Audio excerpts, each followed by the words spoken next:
Aujourd'hui est la journée mondiale de lutte contre l'homophobie et la transphobie, contre toutes les LGBTQI-phobies. Et il faut savoir que dans beaucoup de pays au monde, les hommes homosexuels sont tués. Il y a beaucoup de femmes lesbiennes qui subissent des viols correctifs et qui sont aussi assassinées. Qu'il y a beaucoup de personnes trans qui sont tuées avec barbarie et mutilation. Que les hommes et les femmes bisexuels ont du mal, ils doivent cacher aussi leur orientation sexuelle. Et qu'aujourd'hui, ici au Trocadéro, face au Parvis des droits de l'homme, avec cette fleur, on a souhaité aussi faire de la résistance et dire que nous souhaitons vivre en toute liberté et en égalité notre orientation sexuelle, notre identité de genre, et que l'état de conscience supérieur de chaque individu doit être respecté ici et n'importe où dans le monde.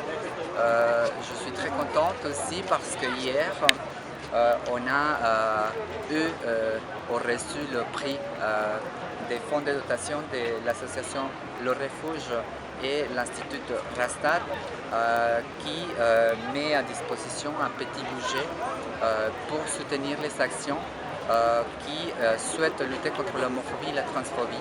Accepteste, l'association dans laquelle je suis directrice, a présenté un projet sport, trans et citoyenneté qui envisage de lutter contre les discriminations et les stéréotypes sexistes, et évidemment aussi contre la transphobie, pour rompre l'invisibilité qui touche les personnes trans en France et ailleurs, et que le sport, ça peut être aussi un moyen efficace pour dire que nous existons en tant que personnes trans, que nous souhaitons des lois concrètes pour pouvoir vivre en toute dignité comme tout et chacun, et que nous, on continuera à jouer sur le terrain mais aussi en dehors, parce que la loi doit à un moment donné mettre en place des mesures efficaces pour qu'une fois pour toutes, reconnaissance et protection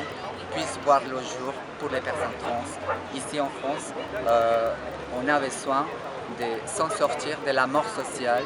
Heureusement, on vit dans un pays qui encore nous protège, et que la mort sociale, ça peut être aussi bien plus fort que la mort physique.